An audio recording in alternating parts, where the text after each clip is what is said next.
Next chapter cell the unit of life. Cell the unit of ലൈഫിൽ രണ്ട് portions ആയിട്ടാണ് വരിക, prokaryotic cell and eukaryotic cell. അതിൽ first question എന്ന് പറയുമ്പോൾ നമുക്കൊരു ഓർഗനൽസിൻ്റെ സ്ട്രക്ചേഴ്സാണ് വേണ്ടത്. അപ്പോൾ അതിനകത്തത് റൈബോസോമാണ്.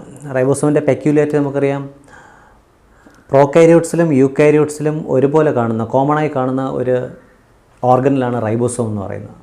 അപ്പോൾ ribosomes are seen both in prokaryotes and eukaryotic. Prokaryotic സെല്ലും യൂകാരിയോട്ടിക് സെല്ലും ഒരുപോലെ കാണുന്ന ഒരു ഓർഗനിലാണ് റൈബോസോം എന്ന് പറയുക. റൈബോസോംസ് രണ്ട് തരത്തിലുണ്ടാകാം. ഫ്രീ ആയിട്ട് സൈറ്റോപ്ലാസത്തിൽ ഫ്രീ ആയിട്ട് കാണാം, അല്ലെങ്കിൽ എൻഡോപ്ലാസ് റെറ്റിക്കുലത്തിൽ അറ്റാച്ച് ചെയ്തും കാണാം. അത്തരം എൻഡോപ്ലാസ് റെറ്റിക്കുലത്തെയാണ് നമ്മൾ റഫ് എൻഡോപ്ലാസ് റെറ്റിക്കുലം എന്ന് പറയാം. പ്രോട്ടീൻ സിന്തസിസ് ആണ് ഫംഗ്ഷൻ എന്നും പഠിച്ചിട്ടുണ്ട്.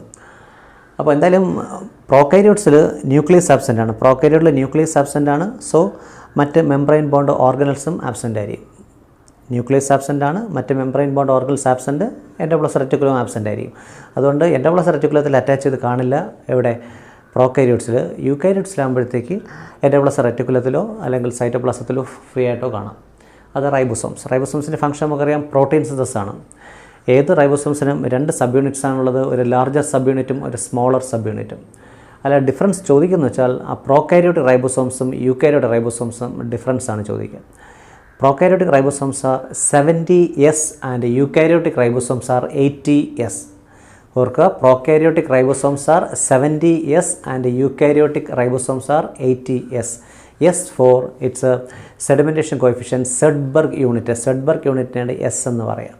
അപ്പോൾ smaller and larger sub units കാണാം. അതിൽ prokaryotic ribosomes are 70S and eukaryotic ribosomes are 80S. അത് ഓർത്ത് വെക്കുക. നെക്സ്റ്റ് വൺ പോളിസോമാണ്. അപ്പോൾ റൈബോസോംസിൻ്റെ ഫംഗ്ഷൻ പ്രോട്ടീൻ സിന്തസിസ് ആണെന്ന് പറഞ്ഞു. During protein synthesis many messenger RNA are attached to a common mRNA. Many ribosomes are attached to a common mRNA. അപ്പോൾ ആ സ്ട്രക്ചറാണ് പോളിസോം ഓർ പോളി റൈബോസോം. ആ പേര് തന്നെയുണ്ട്, many ribosomes or poly ribosomes are attached to a common mRNA. നമുക്കറിയാം protein സിന്തസിസിൽ ഡയറക്റ്റായിട്ട് participate ചെയ്യുന്നത് RNA ആണ്, പക്ഷേ DNA നിന്നാണ് ആ mRNA ഫോം ചെയ്യുക. ആ mRNA വരുമ്പോൾ ആ mRNAയിൽ ഒത്തിരി റൈബോസോംസ് അറ്റാച്ച് ചെയ്യുന്നു. ആ സ്ട്രക്ചറിനെ എന്ന് പറയുക പോളിസോം ഓർ പോളി റൈബോസോം എന്ന് പറയാം. ഓക്കെ, നെക്സ്റ്റ് വൺ വരുന്ന മീസോസോം. പ്രോകാരിയോട്ടിക് സെല്ലുകളാണ് പറയുന്നത്. പ്രോകാരിയോട്ടിക് സെല്ലിനകത്ത് ഇമ്പോർട്ടൻ്റ് ഒരു ക്വസ്റ്റ്യൻ ആണ് mesosomes. Mesosomes are special membranous extensions produced from the plasma membrane. Special membranous extensions produced from the plasma membrane of prokaryotic cells are called mesosomes എന്ന് പറയാം. They are seen as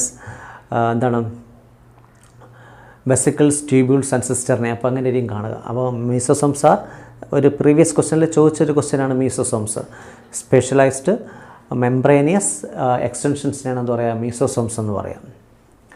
next one വരുന്ന മൈറ്റോകോൺട്രിയാണ്. Mitochondria നമുക്കറിയാം power house of the cell എന്നാണ് പറയുക. Power house of the cell അതിൻ്റെ structure ഇപ്പോൾ figure കണ്ടാൽ identify ചെയ്യണം. അതിൻ്റെ മൈറ്റോകോൺട്രിയ ആകുമ്പോഴത്തേക്ക് പവർ ഹൗസ് ഓഫ് ദ സെല്ലാണ്. നമുക്കറിയാം റെസ്പിറേഷനിലെ ക്രബ് സൈക്കിൾ നടക്കുന്നത് മൈറ്റോകോൺട്രിയയിൽ വെച്ചാണ്. എന്നിട്ടാണ് ATPയുടെ രൂപത്തിൽ എനർജി റിലീസ് ചെയ്യുക. അപ്പോൾ അത് മൈറ്റോകോൺട്രിയയിൽ നടക്കുന്നു. ഓക്കെ, അപ്പോൾ മൈറ്റോകോൺട്രിയയുടെ സ്ട്രക്ചർ ഓർത്ത് വെക്കണം. അവിടെ നമുക്കറിയാം ഡബിൾ ലെയർഡ് മെംബ്രെയിൻ ആണ്. In between the two membranes there is A space called peri mitochondrial space. അവിടെ ഫ്ലൂയിഡ് ഉണ്ട്. പിന്നെ ഇന്നർ മെംബ്രെയിനിൽ അകത്തേക്ക് ചില ഇൻഫോൾഡിങ്സ് കാണുന്ന പേര് ക്രിസ്റ്റയിൽ ചില ഗ്രാനുലാർ സ്ട്രക്ചേഴ്സ് അറ്റാച്ച് ചെയ്ത് കാണുന്നുണ്ട്, ഓക്സിസോംസ്. അപ്പോൾ ഇങ്ങനെയുള്ള ചില സ്ട്രക്ചേഴ്സൊക്കെയാണ് അവിടെ വരുന്നത്. ആ ഓക്സിസോംസിൽ വെച്ചാണ് ATP സിന്തസിസ് നടക്കുന്നത്. അങ്ങനെയുള്ള കാര്യങ്ങളൊക്കെ നമ്മൾ പഠിച്ചു. അത് നമ്മൾ മറ്റൊരു ചാപ്റ്ററിൽ പറയുന്നുണ്ട്. നെക്സ്റ്റ് വരുന്നത് പ്ലാസ്റ്റിഡ്സിലാണ്. പ്ലാസ്റ്റിഡ്സിൽ വരുന്നത് ല്യൂക്കോപ്ലാസ്റ്റ് ആണ്. Plastids R of 3 types. ഏതൊക്കെയാണെന്ന് അറിയാലോ, ക്ലോറോപ്ലാസ്റ്റ്, ക്രോമോപ്ലാസ്റ്റ് ആൻഡ് ല്യൂക്കോപ്ലാസ്റ്റ്. അതിൽ ല്യൂക്കോപ്ലാസ്റ്റാണ് പലപ്പോഴും ചോദിക്കുക. കാരണം ക്ലോറോപ്ലാസ്റ്റ് ആൻഡ് ക്രോമോപ്ലാസ്റ്റ് രണ്ടും പിഗ്മെൻറ്റ്സ് ഉണ്ട്. ക്ലോറോപ്ലാസ്റ്റിൽ കാണുന്ന പിഗ്മെൻറ്റ് ഏതാണ്, ക്ലോറോഫിൽസ് ആണ്. ക്രോമോപ്ലാസ്റ്റിൽ കളേഴ്സ് അതർ ദാൻ ഗ്രീൻ ആണ് വരിക. ഇപ്പോൾ കരോട്ടിൻസ്, സാദോഫിലൊക്കെ നമ്മൾ പഠിച്ചു, കരോട്ടിനോയിഡ്സ്. അപ്പോൾ അതൊക്കെ വരുന്നത് ഏതാണ്, ക്രോമോപ്ലാസ്റ്റിലാണ്. അവരുടെ പിഗ്മെൻറ്റ്സ് ഉള്ളതുകൊണ്ട് തന്നെ അവർ participate in photosynthesis. But leucoplast is colourless plastid. Leucoplast എന്ന് പറയുന്നത് ഒരു കളർലെസ് പ്ലാസ്റ്റിഡ് ആണ്. കളർലെസ് ആയതുകൊണ്ട് തന്നെ ഫുഡ് പ്രിപ്പറേഷൻ ഇല്ല, ബട്ട് ഫുഡ് സ്റ്റോർ ചെയ്യുന്നുണ്ട്. ആ സ്റ്റോർ ചെയ്യുന്ന ടൈപ്പ് ഓഫ് ഫുഡിനനുസരിച്ചാണ് 3 ടൈപ്സ് പറയുന്നത്. അപ്പോൾ leucoplast is classified into 3 types. ഏത് ടൈപ്പ് ഓഫ് ഫുഡാണ് സ്റ്റോർ ചെയ്യുന്നത് എന്നതിനനുസരിച്ച്. അതാണ് amyloplast, aleuroplast and elaioplast. Amyloplast, aleuroplast and elaioplast. Normally plants ഒക്കെ ഫുഡ് സ്റ്റോർ ചെയ്യുക സ്റ്റാർച്ച് ആയിട്ട്. സ്റ്റാർച്ച് ഓർ കാർബോഹൈഡ്രേറ്റ് ആയിട്ട് സ്റ്റോർ ചെയ്യുന്നത് അമൈലോപ്ലാസ്റ്റിലാണ്. പ്രോട്ടീൻസ് ആയിട്ട് സ്റ്റോർ ചെയ്യുന്നത് അലിറോപ്ലാസ്റ്റിലാണ്. ഓയിൽസ് ആൻഡ് ഫാറ്റ് ആയിട്ട് സ്റ്റോർ ചെയ്യുന്നത് എലിയോപ്ലാസ്റ്റിലാണ്. ഓയിൽസ് ആൻഡ് ഫാറ്റ് എലിയോപ്ലാസ്റ്റിലാണ്. അപ്പോൾ ഇത്രയുമാണ് അവിടെ വരിക. Leucoplast is colourless plastid. So അതെന്ത് ചെയ്യുന്നില്ല, does not take part in photosynthesis but store food.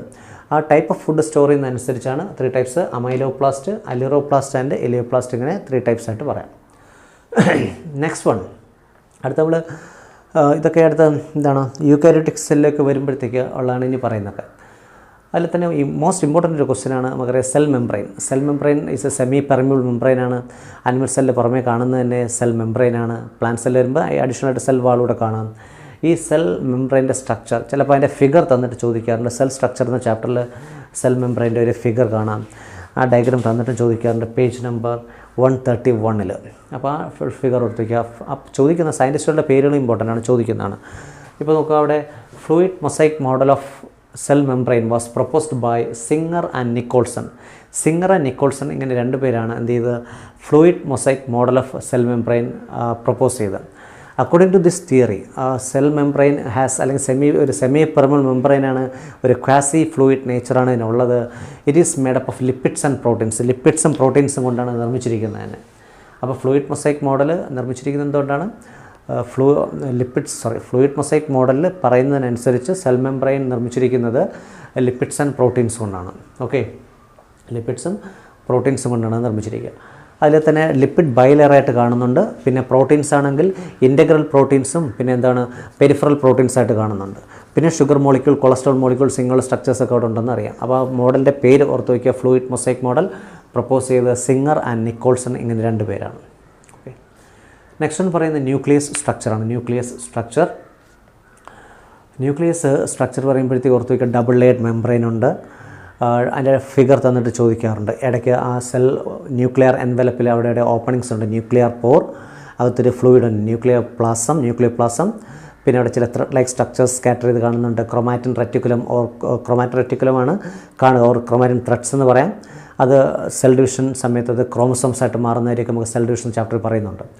പിന്നെ ന്യൂക്ലിയോലസ് എന്നൊരു സ്ട്രക്ചറുണ്ട്. അപ്പോൾ ന്യൂക്ലിയസിൻ്റെ സ്ട്രക്ചർ ഓർത്തുവെക്കുക. അപ്പോൾ ഫിഗർ കണ്ടാൽ അത് അതിൻ്റെ പാർട്സ് ചിലപ്പോൾ ABC ഇങ്ങനെ 3 പാർട്സ് ഐഡൻറ്റിഫൈ ചോദിക്കും. അതിലേതെങ്കിലും ഒന്നിൻ്റെ ഫംഗ്ഷനൊക്കെ ചോദിച്ചേക്കാം. അതിപ്പോൾ മൈറ്റോകോൺട്രിയ ആയാലും ക്ലോറോപ്ലാസ്റ്റ് ആയാലും ഏത് ഓർഗനിൽ വേണമെങ്കിലും ചോദിക്കാം.